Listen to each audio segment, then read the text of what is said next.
Hi, ಎಲ್ಲರಿಗೂ ನಮಸ್ಕಾರ. Welcome back to our YouTube channel. ನಾವು ಹಿಂದಿನ ತರಗತಿಯಲ್ಲಿ ಅಧ್ಯಾಯ 5 ಕಂಪ್ಲೀಟ್ ಆಗಿತ್ತು, ಹೌದಲ್ವಾ? ಸಂವೇದನೆ, ಅವಧಾನ ಮತ್ತೆ ಪ್ರತ್ಯಕ್ಷ ಅನುಭವ ಇದ್ರ ಬಗ್ಗೆ ನೋಡಿದ್ವಿ. ಇವಾಗ ನಾವು ಅಧ್ಯಾಯ 6 ಕಲಿಕೆ ಬಗ್ಗೆ ನೋಡ್ತಾ ಹೋಗೋಣ. ಇದರಲ್ಲಿ ಕಲಿಕೆಗೆ ಸಂಬಂಧಿಸಿದಂತೆ ಕಲಿಕಾ ವಿಧಾನಗಳು ಯಾವ್ಯಾವು, ಇಲ್ಲಿ ನಾವು ಥಾರ್ನ್ಡೈಕ್ ಮತ್ತೆ ಪೌಲವ್ ಇವ್ರ ಬಗ್ಗೆ ಎಲ್ಲ ನಾವು ನೋಡ್ತಾ ಹೋಗ್ತೀವಿ. ಓಕೆ.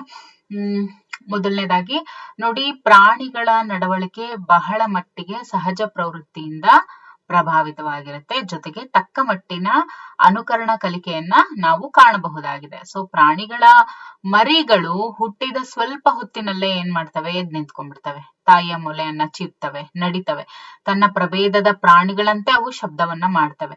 ಇವೆಲ್ಲವನ್ನು ನಾವೇನಂತ ಕರಿತೀವಿ, ಸಹಜ ಪ್ರವೃತ್ತಿಗಳು ಅಂತ ಹೇಳ್ತೀವಿ. ಅಂದ್ರೆ ಏನು, ಹುಟ್ಟಿನಿಂದಲೇ ಬಂದಂತಹ ನಡವಳಿಕೆಗಳು ಮರಿಗಳು ಬೆಳೆದಂತೆ ತನ್ನ ತಾಯಿ, ತಂದೆ ಹಾಗೂ ಇತರ ಪ್ರಾಣಿಗಳ ವರ್ತನೆಗಳನ್ನ ನೋಡಿ ಆಹಾರ ಹುಡುಕೋದು, ಬೇಟೆ ಆಡೋದು, ತಿನ್ನೋದು, ಇವೆಲ್ಲ ವರ್ತನೆಗಳನ್ನ ಕಲಿತು ಬದುಕ್ತವೆ. ವಾತಾವರಣಕ್ಕೆ ಹೊಂದಿಕೊಂಡು ಬದುಕೋದಕ್ಕೆ ಪ್ರಾಣಿಗಳು ಕೆಲವು ಸ್ಕಿಲ್ಸ್ ಅಂತ ಏನ್ ಹೇಳ್ತೀವಿ, ಕೌಶಲಗಳು, ಅವುಗಳನ್ನ ಕಲಿಯಲೇಬೇಕಾಗತ್ತೆ. ಓಕೆ. ಏನಕ್ಕೆ, ವಾತಾವರಣಕ್ಕೆ ಹೊಂದ್ಕೊಂಡು ಬದುಕೋದಕ್ಕೋಸ್ಕರ ಪ್ರಾಣಿಗಳು ಕೆಲವೊಂದು ಕೌಶಲಗಳನ್ನ ಕಲಿಯಲೇಬೇಕಾಗತ್ತೆ. ಮನುಷ್ಯರಲ್ಲಿ ಸಹ ಮಗುವಾಗಿರುವಾಗ ಅನೇಕ ನಡವಳಿಕೆಗಳು ಸಹಜ ಪ್ರವೃತ್ತಿಗಳಾಗಿರ್ತವೆ. ಆಹಾರ ಸೇವನೆ ಆಗಿರ್ಬೋದು, ವಿಸರ್ಜನೆ, ಅಳು, ಕೈಕಾಲ್ ಬಡಿಯೋದು, ಇವೆಲ್ಲವೂ ಕೂಡ ಸಹಜವಾಗಿ ಬಂದಿರುವಂತಹ ಪ್ರವೃತ್ತಿಗಳಾಗಿರ್ತವೆ. ಆದ್ರೆ ಮಗು ಬೆಳೆದಂತೆ ತನ್ನ ತಾಯಿ, ತಂದೆ ಹಾಗೂ ಕುಟುಂಬದ ಇತರರನ್ನು ನೋಡಿ ಅನೇಕ ವರ್ತನೆಗಳನ್ನ ಮಗು ಮೈಗೂಡಿಸ್ಕೊಳ್ತಾ ಹೋಗುತ್ತೆ. ಯಾವುವು, ಮಾತು, ಕಲಿಕೆ, ಆಹಾರ ಸೇವನೆ ವಿಧಾನ ಮುಂತಾದ ವರ್ತನೆಗಳನ್ನ ಮಗು ಅನುಕರಣೆ ಮಾಡುವ ಮೂಲಕ ಕಲಿತಾ ಹೋಗುತ್ತೆ. ಮಗು ವಯಸ್ಸಿನಲ್ಲಿ ಬೆಳೀತಾ ಏನಾಗುತ್ತೆ, ಅನೇಕ ಸಂಕೀರ್ಣ ವರ್ತನೆಗಳನ್ನು ಕೂಡ ಮೈಗೂಡಿಸ್ಕೊಳ್ತಾ ಹೋಗುತ್ತೆ. ಸಮಾಜದಲ್ಲಿ ಇತರರ ಜೊತೆ ಸಮರ್ಪಕವಾಗಿ ಹೊಂದ್ಕೊಳ್ಳೋದಕ್ಕೆ ಬೇಕಾಗಿರುವಂತಹ ಕೌಶಲ್ಯಗಳನ್ನೆಲ್ಲ ಮಗು ಕಲಿತಾ ಹೋಗುತ್ತೆ. ಮನುಷ್ಯನ ಸಾಮಾಜಿಕ ವರ್ತನೆ ಪ್ರಾಣಿಗಳ ಸಾಮಾಜಿಕ ವರ್ತನೆಗಿಂತ ತುಂಬಾನೇ ಸಂಕೀರ್ಣವಾಗಿರುತ್ತೆ ಮತ್ತೆ ಬೇರೆ ಆಗಿರುತ್ತೆ. ಅದಕ್ಕೆ ಪ್ರಮುಖ ಕಾರಣ ಮನುಷ್ಯನಲ್ಲಿ ಇರುವಂತಹ ಬುದ್ಧಿಶಕ್ತಿ, ಜೊತೆಗೆ ಪ್ರಾಣಿಗಳ ಬುದ್ಧಿಮಟ್ಟ ಏನಿರುತ್ತೆ ಅದು ಮನುಷ್ಯನಿಗಿಂತ ತುಂಬಾ ಕಡಿಮೆ ಆಗಿರುತ್ತೆ. ಅವುಗಳ ವರ್ತನೆ ಮೇಲೆ ಕಲಿಕೆಯ ಪ್ರಭಾವಕ್ಕಿಂತ ಸಹಜ ಪ್ರವೃತ್ತಿಗಳ ಪ್ರಭಾವವನ್ನ ನಾವು ಹೆಚ್ಚಾಗಿ ಕಾಣ್ತೇವೆ. ಆದ್ರೆ ಮನುಷ್ಯ ತನ್ನ ಉನ್ನತ ಶಕ್ತಿಯ ಪರಿಣಾಮವಾಗಿ ಆತನ ಸಹಜ ಪ್ರವೃತ್ತಿಗಳು ಸಹ ಕಲಿಕೆಯ ಪ್ರಭಾವದಿಂದ ಸಾಕಷ್ಟು ಮಾರ್ಪಾಟನ್ನ ಹೊಂದಿರ್ತವೆ. ಆತನ ಶಾರೀರಿಕ ಪ್ರೇರಣೆಗಳನ್ನ ತೃಪ್ತಿಪಡಿಸಿಕೊಳ್ಳೋದ್ರಲ್ಲಿ ಹಾಗೂ ಸಾಮಾಜಿಕ ಪ್ರೇರಣೆಗಳನ್ನ ರೂಢಿಸಿಕೊಳ್ಳುವಲ್ಲಿ ಕಲಿಕೆಯ ಪ್ರಭಾವವನ್ನ ನಿಚ್ಚಳವಾಗಿ ನಾವು ಗುರುತಿಸಬಹುದಾಗಿದೆ. ಕಲಿಕೆ ಒಂದು ನಿರಂತರ ಪ್ರಕ್ರಿಯೆ. ಹುಟ್ಟಿದ ದಿನದಿಂದ ಸಾಯುವವರೆಗೂ ಮನುಷ್ಯ ಪ್ರತ್ಯಕ್ಷವಾಗಿ ಹಾಗೂ ಪರೋಕ್ಷವಾಗಿ ಏನನ್ನಾದ್ರೂ ಕಲಿತಾನೆ ಇರುತ್ತಾನೆ, ಹೌದಲ್ವಾ? ಹಾಗಾದ್ರೆ ವೆರಿ ಫಸ್ಟ್ ಬಿಗಿನಿಂಗ್ ಏನು, ಕಲಿಕೆ ಅಂದ್ರೆ ಏನು? ತೃಪ್ತಿಕರ ಬದುಕಿಗೆ ಅಗತ್ಯವಾಗಿರುವಂತಹ ನಡೆನುಡಿ, ಆಚಾರ ವಿಚಾರ, ನೀತಿ ನಿಯಮಗಳು, ಕೌಶಲಗಳು, ಜ್ಞಾನ ಮುಂತಾದವುಗಳನ್ನ ಮೈಗೂಡಿಸಿಕೊಳ್ಳುವುದನ್ನೇ ನಾವು ಕಲಿಕೆ ಅಂತ ಹೇಳಿ ಕರಿತೀವಿ. ಹೀಗೆ ನಡೆನುಡಿಗಳಲ್ಲಿ ಅರ್ಥಪೂರ್ಣವಾದ ಮತ್ತು ಸ್ಥಿರವಾದ ಬದಲಾವಣೆಗಳನ್ನು ತಂದುಕೊಳ್ಳುವ ವಿಧಾನವೇ ಕಲಿಕೆ. ನೋಡಿ, ನಡೆನುಡಿಗಳಲ್ಲಿ ಅರ್ಥಪೂರ್ಣವಾದ ಮತ್ತು ಸ್ಥಿರವಾದ ಬದಲಾವಣೆಗಳನ್ನ, ಪರ್ಮನೆಂಟ್ ಚೇಂಜ್, ಇದನ್ನ ತಂದುಕೊಳ್ಳುವಂತಹ ವಿಧಾನವೇ ಕಲಿಕೆ ಅಂತ ಹೇಳ್ತೀವಿ. ಕೆಲವು ಮನೋವಿಜ್ಞಾನಿಗಳು ಕಲಿಕೆಯನ್ನ ನಿರೂಪಿಸಿದ್ದಾರೆ ಕೂಡ. ಒಟ್ಟಿನಲ್ಲಿ ತನ್ನ ಪರಿಸರಕ್ಕೆ ಸಮರ್ಪಕ ಹೊಂದಾಣಿಕೆ ಮಾಡಿಕೊಳ್ಳೋದಕ್ಕೆ ಅಗತ್ಯವಿರುವಂತಹ ಜ್ಞಾನ ಮತ್ತು ಕೌಶಲಗಳ ಸಂಪಾದನೆಯೇ ಕಲಿಕೆ ಅಂತ ಹೇಳ್ತೀವಿ. ಪ್ರಚೋದನೆಗಳಿಗೆ ಸೂಕ್ತ ಪ್ರತಿಕ್ರಿಯೆ ವ್ಯಕ್ತಪಡಿಸುವುದೇ ಕಲಿಕೆ ಆಗಿರುತ್ತೆ. ವರ್ತನೆಯ ಅರ್ಥಪೂರ್ಣ ಬದಲಾವಣೆಯೇ ಕಲಿಕೆ ಅಂತ ಹೇಳ್ತೀವಿ. ಗುರಿ ಸಾಧನೆಗೆ ಅಗತ್ಯವಾಗಿರುವಂತಹ ತಂತ್ರಗಳನ್ನ ಹಾಗೂ ಕೌಶಲಗಳನ್ನ ಮೈಗೂಡಿಸಿಕೊಳ್ಳುವುದೇ ಕಲಿಕೆ ಅಂತ ಹೇಳ್ತೀವಿ. ಇತ್ಯಾದಿಯಾಗಿ ಮನೋವಿಜ್ಞಾನಿಗಳು ಕಲಿಕೆಯನ್ನ ನಿರೂಪಿಸಿದ್ದಾರೆ ಕೂಡ. ಮೇಲಿನ ಎಲ್ಲ ನಿರೂಪಣೆಗಳನ್ನ ಅವಲೋಕಿಸಿದಾಗ ನಮ್ಗೆ ಸ್ಪಷ್ಟ ಆಗೋದೇನು, ಬದಲಾಗುವ ಬದುಕಿಗೆ ಸಮರ್ಪಕವಾಗಿ ಹೊಂದಿಕೊಳ್ಳಲು ಅಗತ್ಯವಾಗಿರುವಂತಹ ಜ್ಞಾನ, ಕೌಶಲ ಹಾಗೂ ತಂತ್ರಗಳನ್ನ ಅರ್ಜಿಸುವುದೇ ಕಲಿಕೆ. ಸೊ ಕಲಿಕೆ ಅನ್ನುವಂಥದ್ದು ನಿರಂತರವಾಗಿ ಸಾಗ್ತಾ ಇರುತ್ತೆ ಮತ್ತು ಸಂದರ್ಭೋಚಿತವಾಗಿ ಮಾರ್ಪಾಡುಗಳನ್ನು ಕೂಡ ಹೊಂದಿರುತ್ತೆ. ಕಲಿಕೆ ನಮ್ಮ ಆಲೋಚನೆ, ನಂಬಿಕೆ, ಮನೋಭಾವ, ಜೀವನ ಶೈಲಿ, ಭಾಷೆ ಮುಂತಾದ ಅಂಶಗಳಲ್ಲಿ ಪ್ರಗತಿಪರ ಬದಲಾವಣೆಗಳನ್ನ ಉಂಟು ಮಾಡುತ್ತೆ. ಮನುಷ್ಯ ಬಾಹ್ಯ ಪ್ರಪಂಚಕ್ಕೆ ತೆರೆದುಕೊಂಡಷ್ಟು ಹೆಚ್ಚು ಕೌಶಲ್ಯಗಳನ್ನ ವ್ಯಕ್ತಿ ಪಡಿತಾ ಹೋಗ್ತಾನೆ, ಕಲಿತಾ ಹೋಗ್ತಾನೆ. ಆದ್ರಿಂದನೇ ಹಿರಿಯರು ಹೇಳುವಂತೆ ದೇಶ ತಿರುಗಬೇಕು ಮತ್ತು ಕೋಶ ಓದ್ಬೇಕು. ದೇಶ ಸುತ್ತು ಇಲ್ಲ ಕೋಶ ಓದು ಅಂತ ಏನ್ ಹೇಳ್ತಾರೆ, ಇದು ಅಕ್ಷರಶಃ ಸತ್ಯ ಕೂಡ ಹೌದು. ಆಗ ಮಾತ್ರ ನಮ್ಮ ಕಲಿಕೆ ಅರ್ಥಪೂರ್ಣ ಆಗುತ್ತೆ ಮತ್ತು ಆದರ್ಶಪ್ರಾಯ ಎನ್ಸುತ್ತೆ. ಹಾಗಾದ್ರೆ ಕಲಿಕಾ ವಿಧಾನಗಳು ಯಾವ್ಯಾವು? ಮೊದಲನೇದಾಗಿ ನಾವು ಈಗಾಗಲೇ ತಿಳಿದುಕೊಂಡಿರುವಂತೆ ಪ್ರಾಣಿಗಳ ಕಲಿಕೆ ಹಾಗೂ ನಡವಳಿಕೆಗಳಿಗೂ ಮನುಷ್ಯನ ಕಲಿಕೆ ಹಾಗೂ ನಡವಳಿಕೆಗಳಿಗೂ ಸಾಕಷ್ಟು ಹೋಲಿಕೆ ಇದೆ. ಅದಕ್ಕೋಸ್ಕರನೇ ಮನೋವಿಜ್ಞಾನಿಗಳು ಕಲಿಕೆಗೆ ಸಂಬಂಧಪಟ್ಟಂತೆ ಪ್ರಾಣಿಗಳ ಮೇಲೆ ಅನೇಕ ಅಧ್ಯಯನಗಳನ್ನ ನಡೆಸಿದ್ದಾರೆ. ಅದರಲ್ಲಿ ಪ್ರಮುಖವಾದವರು ಅಂತ ಹೇಳಿದ್ರೆ E.L. ಥಾರ್ನ್ಡೈಕ್, ಕೊಹ್ಲರ್, ಪೌಲೋ ಮತ್ತು ಸ್ಕಿನ್ನರ್. ಇದನ್ನ ನಾವು ಒಬ್ಬೊಬ್ರದೇ ನಾವು ನೋಡ್ತಾ ಹೋಗೋಣ, ಕನ್ಫ್ಯೂಷನ್ಸ್ ಬೇಡ. ಥಾರ್ನ್ಡೈಕ್ ಬಗ್ಗೆ ಇಲ್ಲಿ ಇಲ್ಲಿ ನಾವು 4 ಪ್ರಮುಖರಾಗಿರುವಂತ 4 ಮನೋವಿಜ್ಞಾನಿಗಳ ಬಗ್ಗೆ ನಾವು ನೋಡ್ತಾ ಹೋಗ್ತೀವಿ. ಸೈಕಾಲಜಿಯಲ್ಲಿ ಏನು ಅಧ್ಯಯನವನ್ನ ನಡೆಸಿದ್ದಾರೆ ಅವ್ರ ಬಗ್ಗೆ ನಾವು ಇವಾಗ ನೋಡ್ತಾ ಹೋಗೋಣ. ಇವೆಲ್ಲವೂ ಕೂಡ ಪ್ರಮುಖನೇ, ಯಾಕಂದ್ರೆ ಇವಾಗ ಥಾರ್ನ್ಡೈಕ್ ಅವ್ರ ಬಗ್ಗೆನೂ ಕೂಡ ಪ್ರಶ್ನೆಗಳಿರುತ್ತೆ, ಕೊಹ್ಲರ್, ಪೌಲವ್, ಸ್ಕಿನ್ನರ್ ಎಲ್ಲರದ್ರ ಬಗ್ಗೆನೂ ಇರೋದ್ರ ಕಾರಣ ಒಂದನ್ನ ನಾವು ಸಂಕ್ಷಿಪ್ತವಾಗಿ ನೋಡ್ತಾ ಹೋಗೋಣ. ಅದೇನಿರುತ್ತೋ ಒಂದೊಂದೇ ನೋಡ್ತಾ ಹೋಗೋಣ ಸಪರೇಟ್ ಪಾರ್ಟ್ಸ್ ಆಗಿ. Okay, E.L. ಥಾರ್ನ್ಡೈಕ್ ಇದನ್ನ E.L. ಥಾರ್ನ್ಡೈಕ್ ರವರ ಪ್ರಯತ್ನ ದೋಷ ಕಲಿಕಾ ವಿಧಾನ ಅಂತ ಹೇಳ್ತಾರೆ. ಏನಂತ ಹೇಳ್ತಾರೆ? ಪ್ರಯತ್ನ ದೋಷ ಕಲಿಕಾ ವಿಧಾನ. ಇವರು ಕೊಟ್ಟಂತಹ ಲರ್ನಿಂಗ್ ಮೆಥಡ್ ಏನು? Trial and error learning method ಅಂತ ಹೇಳ್ತಾರೆ E.L. ಥಾರ್ನ್ಡೈಕ್.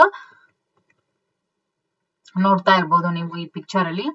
ಥಾರ್ನ್ಡೈಕ್ ರವರ ಪ್ರಕಾರ ನಮ್ಮ ಎಲ್ಲ ಕಲಿಕೆಗಳು ಕೂಡ ಪ್ರಯತ್ನ ದೋಷ ವಿಧಾನದಿಂದನೇ ನಡೆಯುತ್ತವೆ. ಥಾರ್ನ್ಡೈಕ್ ರವ್ರು ಏನ್ ಹೇಳ್ತಾರೆ ಅಂದ್ರೆ, ನಮ್ಮ ಎಲ್ಲ ಪ್ರಯತ್ನಗಳು, ಪ್ರತಿಯೊಂದು ಪ್ರಯತ್ನ ಅಂದ್ರೆ ನಮ್ಮ ಕಲಿಕೆ ಏನಿರುತ್ತೆ ಯಾವಾಗ್ಲೂ ಪ್ರಯತ್ನ ದೋಷ ವಿಧಾನದಿಂದಲೇ ಅದು ನಡೆಯುತ್ತೆ. ಯಾವ್ದಾದ್ರೂ ತಗೊಳ್ಳಿ, ಇವಾಗ ಎಲ್ರು ABCD ಒಂದೇ ಸತಿ ಕಲಿತಾರ? ಇಲ್ಲ. ಇವಾಗ ಯಾರೋ ಟೈಲರಿಂಗ್ ಮಾಡ್ತಾರ, ಅವ್ರು ಒಂದೇ ಸತಿ ಕಲ್ತ್ ಬಿಡ್ತಾರ? ಇಲ್ಲ. ಪ್ರತಿಯೊಂದು ಕಲಿಕೆ ಕೂಡ ಪ್ರಯತ್ನ ದೋಷ ವಿಧಾನದಿಂದಾನೇ ನಡೆಯುವಂತದ್ದು. ತನ್ನ ಹೇಳಿಕೆಯನ್ನ ಸಮರ್ಥಿಸೋದಕ್ಕೆ ಥಾರ್ನ್ಡೈಕ್ ರವರು ಬೆಕ್ಕಿನ ಮೇಲೆ ಒಂದು ಅಧ್ಯಯನವನ್ನ ಮಾಡ್ತಾರೆ. ಯಾರು? ಥಾರ್ನ್ಡೈಕ್ ರವರು ಬೆಕ್ಕಿನ ಮೇಲೆ ಅಧ್ಯಯನವನ್ನ ಮಾಡ್ತಾರೆ. ಅವ್ರು ಏನ್ ಮಾಡ್ತಾರೆ ನೋಡ್ತಾ ಇರ್ಬೋದು.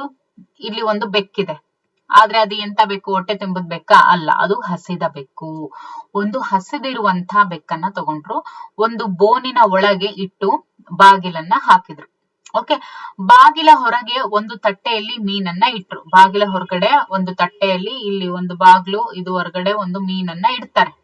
ಬಾಗಿಲ ಹೊರಗಡೆ ಇದು ಬಾಗಿಲು ಕಾಣ್ತಾ ಇರ್ಬೋದು, ಇದು ಬಾಗಿಲು, ಇದು ಒಂದು ಪೆಟ್ಟಿಗೆ, ಇದ್ರೊಳಗಡೆ ಹಸಿದ ಮೀನಿದೆ, ಇಲ್ಲಿ ಏನಿದೆ? ಫಿಶ್ ಇದೆ. ಓಕೆ, ಇದು ಫಿಶ್ ಅಂತ ಅನ್ಕೊಳ್ಳಿ. ಓಕೆ, ಹಸ್ತಿರುವಂತಹ ಬೆಕ್ಕನ್ನ ತಗೊಂಡೋಗಿ ಒಂದು ಪೆಟ್ಟಿಗೆ ಒಳಗಡೆ ಇಟ್ಟು ಬಾಗ್ಲನ್ನ ಹಾಕ್ತಾರೆ.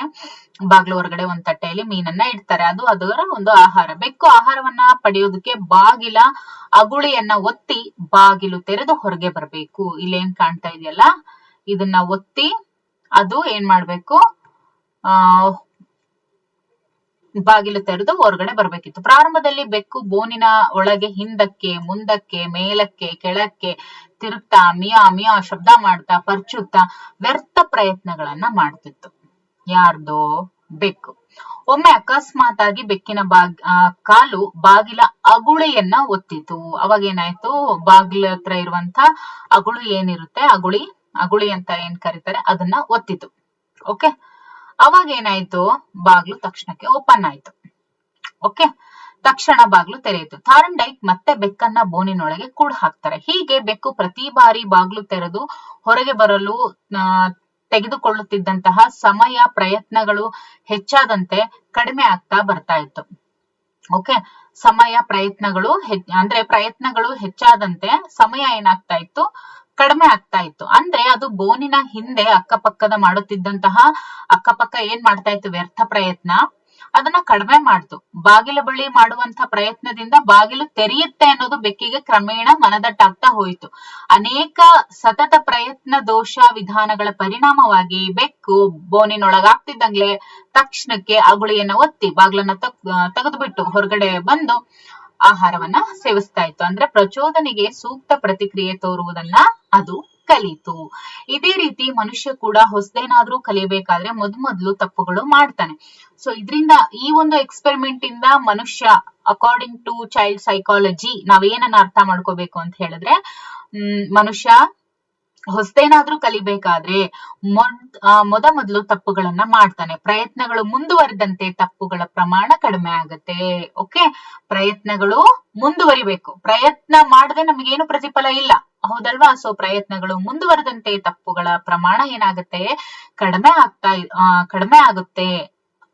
ಓಕೆ, ಕಡಿಮೆ ಆಗ್ತಾ ಬಂದು ಅಂತಿಮವಾಗಿ ಪ್ರಚೋದನೆಗೆ ಸೂಕ್ತ ಪ್ರತಿಕ್ರಿಯೆ ವ್ಯಕ್ತಪಡಿಸೋದನ್ನ ಮನುಷ್ಯ ಕಲಿತಾನೆ ಅಂತ ಹೇಳಿ ಥಾರ್ನ್ಡೈಕ್ ರವರು ವಾದಿಸ್ತಾರೆ. Okay, clear? ಥಾರ್ನ್ಡೈಕನು ತನ್ನ ಅಧ್ಯಯನದ ಆಧಾರದ ಮೇಲೆ 3 ಕಲಿಕಾ ನಿಯಮಗಳನ್ನ ನೀಡಿದ್ದಾರೆ. ಅವು ಕೆಳಕಂಡಂತೆ ಇವೆ. ನೋಡಿ, ಇದು ಪ್ರಯತ್ನ ದೋಷ ಕಲಿಕಾ ಅಂತ ನಾವು ನೋಡಿದ್ವಿ. ಎಕ್ಸ್ಪೆರಿಮೆಂಟ್ ಯಾರ್ದು? ಥಾರ್ನ್ಡೈಕ್ ರವ್ರದ್ದು. ಟ್ರಯಲ್ ಅಂಡ್ ಎರರ್ ಲರ್ನಿಂಗ್ ಅಂತ ಹೇಳ್ತೀವಿ.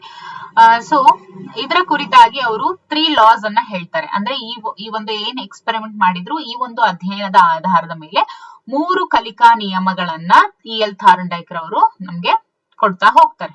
ಓಕೆ, ಎಲ್ ಥಾರ್ನ್ಡೈಕ್ ರವರು ಏನ್ ಮಾಡ್ತಾರೆ, 3 ನಿಯಮಗಳನ್ನ ಕೊಡ್ತಾರೆ. ಇದು ವೆರಿ ಇಂಪಾರ್ಟೆಂಟ್. 3 ಕಲಿಕಾ ನಿಯಮಗಳು ನೆನಪಲ್ಲಿ ಇರ್ಬೇಕು. ಈಗ ಪರಿಣಾಮ ನಿಯಮ, ಮೊದಲನೇ ನಿಯಮ ಪರಿಣಾಮ ನಿಯಮ, ಪುನರಾವೃತ್ತಿ ನಿಯಮ ಎರಡನೇದು, ಮೂರನೇದು ಗತ ಸಾಮೀಪ್ಯ ನಿಯಮ. ಈಗ ಒಂದೊಂದೇ ನೋಡ್ತಾ ಹೋಗೋಣ. ಪರಿಣಾಮ ನಿಯಮ ಅಂದ್ರೇನು? ಯಾವ ಕ್ರಿಯೆ ಮೀನ್ಸ್ ಇಲ್ಲಿ ಪ್ರಯತ್ನ ಅಂತೇಳಿ. ಓಕೆ, ಯಾವ ಕ್ರಿಯೆ ಅಥವಾ ಪ್ರಯತ್ನ ನಿರೀಕ್ಷಿಸಿದ ಫಲವನ್ನ ಕೊಟ್ಟು ತೃಪ್ತಿ ಉಂಟು ಮಾಡುತ್ತೋ ಅದು ಭದ್ರವಾಗಿ ನೆಲೆಗೊಳ್ಳುತ್ತೆ. ಅಂದ್ರೆ ಯಾವ ಒಂದು ಪ್ರಯತ್ನ ನಿರೀಕ್ಷಿಸಿದ ಫಲ ಕೊಡುತ್ತೆ, ಓಕೆ, ಅಂದ್ರೆ ಅನ್ಕೊಂಡಿರೋದನ್ನ ಸಾಧನೆ ಮಾಡುತ್ತೆ, ಆವಾಗ ನಮ್ಗೆ ತೃಪ್ತಿ ಉಂಟಾಗುತ್ತಲ್ವಾ, ಅದು ಪರ್ಮನೆಂಟ್ ಆಗಿ ಶಾಶ್ವತವಾಗಿ ಅದು ನೆನಪಿನಲ್ಲಿ ಇರುತ್ತೆ. ಅದೇ ರೀತಿ ಯಾವ ಪ್ರಯತ್ನ ನಿರೀಕ್ಷಿಸಿದ ಫಲ ಕೊಡದೆ ಅತೃಪ್ತಿ ಉಂಟು ಮಾಡುತ್ತೋ ಅದು ಏನಾಗುತ್ತೆ, ನಶಿಸಿ ಹೋಗುತ್ತೆ, ಮರ್ತು ಹೋಗುತ್ತೆ. ಈಗ ಥಾರ್ನ್ಡೈಕ್ ನ ಪ್ರಯೋಗದಲ್ಲಿ ಬೆಕ್ಕು ಬೋನಿನ ಹಿಂದೆ ಅಕ್ಕಪಕ್ಕ ಮಾಡುತ್ತಿದ್ದಂತಹ ಪ್ರಯತ್ನದಿಂದ ನಿರೀಕ್ಷಿಸಿದ ಫಲ ಸಿಗ್ಲಿಲ್ಲ. ಅಂದ್ರೆ ನಾನು ಈ ರೀತಿ ಮಾಡೋದ್ರಿಂದ ಏನಾಗುತ್ತೆ ಅಂದ್ರೆ ಬೆಕ್ಕು ಏನ್ ಅನ್ಕೊಳ್ತು, ಇದನ್ನೆಲ್ಲ ಮಾಡೋದ್ರಿಂದ ನನಗೆ ನಿರೀಕ್ಷಿಸಿದ ಅಂದ್ರೆ ನನ್ಗೆ ಆಹಾರ ಸಿಗಲ್ಲ, ಡೋರ್ ಓಪನ್ ಮಾಡ್ಕೊಂಡು ನಾನು ಅಲ್ಲಿರುವಂತ ಮೀನನ್ನು ತಗೊಳಕ್ ಆಗಲ್ಲ ಅಂತ ಹೇಳಿ ಅದು ಗೊತ್ತಾಯ್ತು. ಎಲ್ಲಿ ಒತ್ತಿದ್ರೆ ಏನ್ ಸಿಗುತ್ತೆ, ಏನ್ ಓಪನ್ ಆಗುತ್ತೆ, ಆಮೇಲೆ ನಾನು ಹೇಗ್ ಹೋಗ್ಬೋದು ಅನ್ನೋದು ಅದು ಗೊತ್ತಾಯ್ತು. ಓಕೆ, ಅಂದ್ರೆ ಹಾಗಾಗಿ ಏನ್ ಮಾಡುತ್ತೆ, ಬೆಕ್ಕು ಹಿಂದೆ ಮತ್ತು ಅಕ್ಕಪಕ್ಕ ಮಾಡುತ್ತಿದ್ದಂತಹ ಪ್ರಯತ್ನಗಳನ್ನ ಅದು ಅಲ್ಲಿಗೆ ನಿಲ್ಲಿಸ್ತು. ಆದ್ರೆ ಅದು ಬಾಗಿಲ ಬಳಿ ಮಾಡಿದ ಪ್ರಯತ್ನದಿಂದ ಬಾಗಿಲು ತೆರೆಯಲ್ಪಟ್ಟಿತು. ಆದ್ದರಿಂದ ಅದು ಬಾಗಿಲ ಬಳಿ ಮಾಡುತ್ತಿದ್ದ ಪ್ರಯತ್ನಗಳನ್ನ ಹೆಚ್ಚು ಮಾಡ್ತಾ ಹೋಯ್ತು. ಓಕೆ, ಇದನ್ನ ಪರಿಣಾಮ ನಿಯಮ ಅಂತ ಹೇಳ್ತಾರೆ. ಅಂದ್ರೆ ಪ್ರಯತ್ನಕ್ಕೆ ಫಲ ಎಲ್ಲಿ ಸಿಗುತ್ತೆ ಅಲ್ಲಿ ಪ್ರಯತ್ನ ಹೆಚ್ಚು ಮಾಡಿತು. ಯಾವುದು? ಬೆಕ್ಕು. ಓಕೆ, ಸೊ ಇನ್ನೊಮ್ಮೆ ನೋಡ್ಬಿಡೋಣ. ಪರಿಣಾಮ ನಿಯಮ ಅಂದ್ರೇನು? ಯಾವ ಕ್ರಿಯೆ ನಿರೀಕ್ಷಿಸಿದ ಫಲವನ್ನ ಕೊಟ್ಟು ತೃಪ್ತಿ ಉಂಟು ಮಾಡುತ್ತೋ ಅದು ಭದ್ರವಾಗಿ ನೆಲೆಗೊಳ್ಳುತ್ತೆ. ಅದೇ ರೀತಿ ಯಾವ ಪ್ರಯತ್ನ ನಿರೀಕ್ಷಿಸಿದ ಫಲ ಕೊಡದೆ ಅತೃಪ್ತಿ ಉಂಟು ಮಾಡುತ್ತೋ ಅದು ನಶಿಸಿ ಹೋಗುತ್ತೆ. ಉದಾಹರಣೆಗೆ ಥಾರ್ನ್ಡೈಕ್ ನ ಪ್ರಯೋಗದಲ್ಲಿ ಬೆಕ್ಕು ಬೋನಿನ ಹಿಂದೆ ಅಕ್ಕಪಕ್ಕ ಮಾಡುತ್ತಿದ್ದಂತಹ ಪ್ರಯತ್ನದಿಂದ ನಿರೀಕ್ಷಿಸಿದ ಫಲ ಸಿಗ್ಲಿಲ್ಲ. ಹಾಗಾಗಿ ಬೆಕ್ಕು ಹಿಂದೆ ಮತ್ತು ಅಕ್ಕಪಕ್ಕ ಮಾಡುತ್ತಿದ್ದಂತಹ ಪ್ರಯತ್ನಗಳನ್ನ ನಿಲ್ಲಿಸ್ತು. ಆದ್ರೆ ಅದು ಬಾಗಿಲ ಬಳಿ ಮಾಡಿದ ಪ್ರಯತ್ನದಿಂದ ಬಾಗಿಲು ತೆರೆಯಲ್ಪಟ್ಟಿತು. ಆದ್ರಿಂದ ಅದು ಬಾಗಿಲ ಬಳಿ ಮಾಡುತ್ತಿದ್ದಂತ ಪ್ರಯತ್ನಗಳನ್ನ ಹೆಚ್ಚು ಮಾಡಿತು. ಇದು ಏನು? ಪರಿಣಾಮ ನಿಯಮ. ಈಗ ಪುನರಾವೃತ್ತಿ ನಿಯಮ ಇದೇನ್ ಹೇಳುತ್ತೆ? ಒಂದು ಕ್ರಿಯೆಯನ್ನ ಪದೇ ಪದೇ ಮಾಡ್ತಾ ಇದ್ರೆ ಅದು ಕ್ರಮೇಣ ಬಲವಾಗಿ ನೆಲೆಗೊಳ್ಳುತ್ತೆ. ಮುಂದೆ ಆ ಕ್ರಿಯೆಯನ್ನ ಮಾಡುವುದು ತುಂಬಾ ಸುಲಭ ಆಗುತ್ತೆ ಅಂತ. ಉದಾಹರಣೆಗೆ ಪ್ರಯೋಗದಲ್ಲಿ ಬೆಕ್ಕು ಬಾಗಿಲ ಬಳಿ ಪ್ರಯತ್ನವನ್ನ ಪದೇ ಪದೇ ಮಾಡಿದ್ರಿಂದ ಬಾಗ್ಲು ಏನಾಯ್ತು? ಓಪನ್ ಆಯ್ತು. ಮತ್ತೆ ಮುಂದೆ ಬಾಗ್ಲು ತೆರೆಯುವುದು ಬೆಕ್ಕಿಗೆ ತುಂಬಾ ಈಸಿ ಅನ್ನಿಸ್ತು. ಸೊ ರಿಪೀಟ್, ಓಕೆ, ರಿಪೀಟೇಷನ್, ಪುನರಾವೃತ್ತಿ ನಿಯಮ ಅಂತ ಹೇಳ್ತೀವಿ. ಇನ್ನು ಗತ ಸಾಮೀಪ್ಯ ನಿಯಮ ಅಂದ್ರೇನು? ಇತ್ತೀಚೆಗೆ ಮಾಡಿದ ಕೆಲಸವನ್ನ ಮತ್ತೆ ಮಾಡೋದು ಸುಲಭವಾಗುತ್ತೆ. ಯಾಕೆ ಅಂದ್ರೆ ಅನುಭವ ಇನ್ನೂ ಅಚ್ಚಳಿಯದೆ ಹಸರಾಗಿರುತ್ತಲ್ವಾ, ಅದನ್ನೇ ಗತ ಸಾಮೀಪ್ಯ ನಿಯಮ ಅಂತ ಹೇಳ್ತಾರೆ. ಅಂದ್ರೆ ಕೊನೆಯ 2 ನಿಯಮಗಳನ್ನ ಒಟ್ಟಿಗೆ ಅಭ್ಯಾಸ ನಿಯಮ ಅಂತ ಹೇಳ್ತಾರೆ. ಪುನರಾವೃತ್ತಿ ನಿಯಮ ಮತ್ತೆ ಗತ ಸಾಮೀಪ್ಯ ನಿಯಮ ಅಂದ್ರೆ ಅಭ್ಯಾಸ ನಿಯಮದಲ್ಲಿ ಇವೆರಡು ಬರುತ್ತೆ. ಓಕೆ, ಅಂದ್ರೆ ಪರಿಣಾಮ ನಿಯಮ ಮತ್ತೆ ಅಭ್ಯಾಸ ನಿಯಮ ಅಂತ ಹೇಳಿ 2 ಟೈಪ್ಸ್ ಬರುತ್ತೆ. ಅದರಲ್ಲಿ ಮೊದಲನೇದು ಪರಿಣಾಮ ನಿಯಮ. ಅಭ್ಯಾಸ ನಿಯಮದಲ್ಲಿ ಅಗೇನ್ 2 ಟೈಪ್ಸ್, ಯಾವುದು? ಪುನರಾವೃತ್ತಿ ನಿಯಮ ಮತ್ತೆ ಗತ ಸಾಮೀಪ್ಯ ನಿಯಮ. ಓಕೆ, ಈ ನಿಯಮಗಳಿಗೆ ಶೈಕ್ಷಣಿಕ ಉಪಯೋಗವಿರುವುದನ್ನು ನಾವು ಕಾಣಬಹುದು. ಅಭ್ಯಾಸ ನಿಯಮಕ್ಕೆ ಶೈಕ್ಷಣಿಕ ಉಪಯೋಗವನ್ನ ನಾವು ಕಾಣಬಹುದು. ಯಾವ ತರ? ವಿದ್ಯಾರ್ಥಿಗಳು ಕಲಿಯುವ ವಿಷಯವು ಅರ್ಥಪೂರ್ಣ ಮತ್ತು ಆಸಕ್ತಿಯುತವಾಗಿದ್ರೆ ಮತ್ತೆ ಮತ್ತೆ ಕಲಿಯುವಂತಹ ಆಸಕ್ತಿಯನ್ನ ಮಕ್ಕಳು ಬೆಳೆಸ್ಕೊಳ್ತಾರೆ. ಆಸಕ್ತಿ ರಹಿತ ಮತ್ತು ಅರ್ಥಹೀನ ವಿಷಯವನ್ನ ಕಲಿಯೋದಕ್ಕೆ ಅವ್ರು ಯಾವತ್ತೂ ಆಸಕ್ತಿ ತೋರೋದಿಲ್ಲ. ಆದ್ರಿಂದ ಕಲಿಯುವ ವಿಷಯ ಆಸಕ್ತಿಯುತವಾಗಿರ್ಬೇಕು. ಆಮೇಲೆ ಯಾವುದೇ ಒಂದು ಆಸಕ್ತಿ ಇಲ್ಲದೆ ಇದ್ರು ಬೋರ್ ಆಗುವಂತಹ ವಿಷಯವನ್ನು ಕೂಡ ತುಂಬಾ ಆಸಕ್ತಿಯನ್ನ ಮೂಡಿಸಿ ಶಿಕ್ಷಕರು ಬೋಧನಾ ಉಪಕರಣಗಳನ್ನ ಬಳಸಿ ಪಾಠವನ್ನ ಮಾಡೋದ್ರಿಂದ ಬಹಳ ಮಕ್ಕಳಿಗೆ ಆಸಕ್ತಿಯನ್ನ ಉಂಟು ಮಾಡೋ ರೀತಿ ಶಿಕ್ಷಕ ಪಾಠವನ್ನ ಮಾಡಿದಾಗ ಮಕ್ಕಳಲ್ಲೂ ಕೂಡ ಕಲಿಯುವಂತ ಆಸಕ್ತಿ ಹೆಚ್ಚಾಗ್ತಾ ಹೋಗುತ್ತೆ. ಓದುವ ವಿಷಯವನ್ನ ಪದೇ ಪದೇ ಓದೋದ್ರಿಂದ ವಿಷಯ ಶಾಶ್ವತವಾಗಿ ನೆನಪಿನಲ್ಲಿ ಉಳಿಯುತ್ತೆ. ಮತ್ತು ಕಲಿಯುವ ವಿಷಯಗಳನ್ನ ಆಗಾಗ ಕಲಿತಾ ಇದ್ರೆ ವಿಷಯದ ನೆನಪು ಹಸಿರಾಗಿದ್ದು ಬೇಕೆಂದಾಗ ನಾವು ನೆನಪನ್ನ ಮಾಡ್ಕೊಳ್ಬಹುದು. ಓಕೆ, ಇನ್ನು ಥಾರ್ನ್ಡೈಕ್ ತನ್ನ ಪ್ರಯೋಗದ ಆಧಾರದ ಮೇಲೆ ಎಲ್ಲಾ ಕಲಿಕೆಗಳು ಪ್ರಯತ್ನ ದೋಷ ವಿಧಾನದಿಂದಲೇ ನಡೆಯುತ್ತವೆ ಅಂತ ಹೇಳಿ ಇವರು ಪ್ರತಿಪಾದಿಸಿದ್ರು. ಅಂದ್ರೆ ಇವ್ರು ಮಾಡಿದಂತ ಪ್ರಯೋಗದ ಆಧಾರದ ಮೇಲೆ ಪ್ರತಿಯೊಂದು ಕಲಿಕೆ ಕೂಡ ಪ್ರಯತ್ನ ದೋಷ ವಿಧಾನದಿಂದನೇ ನಡೆಯುತ್ತೆ ಅಂತ ಹೇಳಿ ಥಾರ್ನ್ಡೈಕ್ ರವರು ಹೇಳಿದ್ರು. ಶೈಕ್ಷಣಿಕ ಮನೋವಿಜ್ಞಾನದ ಪಿತಾಮಹ ಅಂತ ಹೇಳಿ ನಾವು ಈ ನಮ್ಮ ಥಾರ್ನ್ಡೈಕ್ ರವರನ್ನೇ ಕರೆಯೋದು. ಓಕೆ, ಆದ್ರೆ ಥಾರ್ನ್ಡೈಕ್ ನ ವಾದವನ್ನ ಅನೇಕ ಮನೋವಿಜ್ಞಾನಿಗಳು ವಿರೋಧಿಸ್ತಾರೆ. ಅವರಲ್ಲಿ ಕೊಹ್ಲರ್ ಏನಿದ್ದಾರೆ ಅವರು ಪ್ರಮುಖರು. ಕೊಹ್ಲರ್ ಅವ್ರ ಪ್ರಕಾರ ಎಲ್ಲಾ ಕಲಿಕೆಗಳು ಪ್ರಯತ್ನದೋಷ ವಿಧಾನದಿಂದನೇ ಆಗೋದಿಲ್ಲ, ಕೆಲವೊಂದು ಕಲಿಕೆಗಳು ಅಂತರ್ದೃಷ್ಟಿಯಿಂದನೂ ಆಗತ್ತೆ ಅಂತ ಹೇಳಿ ಅವ್ರು ವಾದಿಸ್ತಾರೆ. ಅವರು ತನ್ನ ವಾದವನ್ನ ಪುಷ್ಟೀಕರಿಸೋದಕ್ಕೆ ಚಿಂಪಾಂಜಿ ಮೇಲೆ ಒಂದು ಅಧ್ಯಯನವನ್ನ ನಡೆಸ್ತಾರೆ. ಸೊ ಯಾವ ರೀತಿ ಅಧ್ಯಯನ ಮಾಡಿದ್ರು, ಏನ್ ಮಾಡಿದ್ರು, ಅದರಿಂದ ಯಾವ ರೀತಿ ಅದು ಶೈಕ್ಷಣಿಕವಾಗಿ ಉಪಯೋಗ ಆಯ್ತು ಅನ್ನೋದನ್ನ ನಾವು ಮುಂದಿನ ತರಗತಿಯಲ್ಲಿ ಇನ್ಸೈಟ್ ಲರ್ನಿಂಗ್ ಅಂತರ್ದೃಷ್ಟಿ ಕಲಿಕೆ ಅಂತ ಹೇಳಿ ಕೊಹ್ಲರ್ ಅವ್ರದ್ದು ನೋಡ್ತಾ ಹೋಗೋಣ. ಸೊ ಇದು ಅರ್ಥ ಆಯ್ತು ಅಲ್ವಾ? ಯಾರ್ದು ಇದು? ಥಾರ್ನ್ಡೈಕ್ ರವ್ರದ್ದು. ಸೊ ಇಲ್ಲಿವರೆಗೂ ನಾವು ಥಾರ್ನ್ಡೈಕ್ ರವ್ರದ್ದು ನೋಡಿದ್ವಿ, ಪರಿಣಾಮ ನಿಯಮ, ಪ್ರಯತ್ನ ದೋಷ ಕಲಿಕಾ ವಿಧಾನ. ಅದ್ರ ನೆಕ್ಸ್ಟ್ ಕೊಹ್ಲರ್, ಅದಾದ ನಂತರ ಪೌಲೋ, ಆಮೇಲೆ ಸ್ಕಿನ್ನರ್. ಓಕೆ.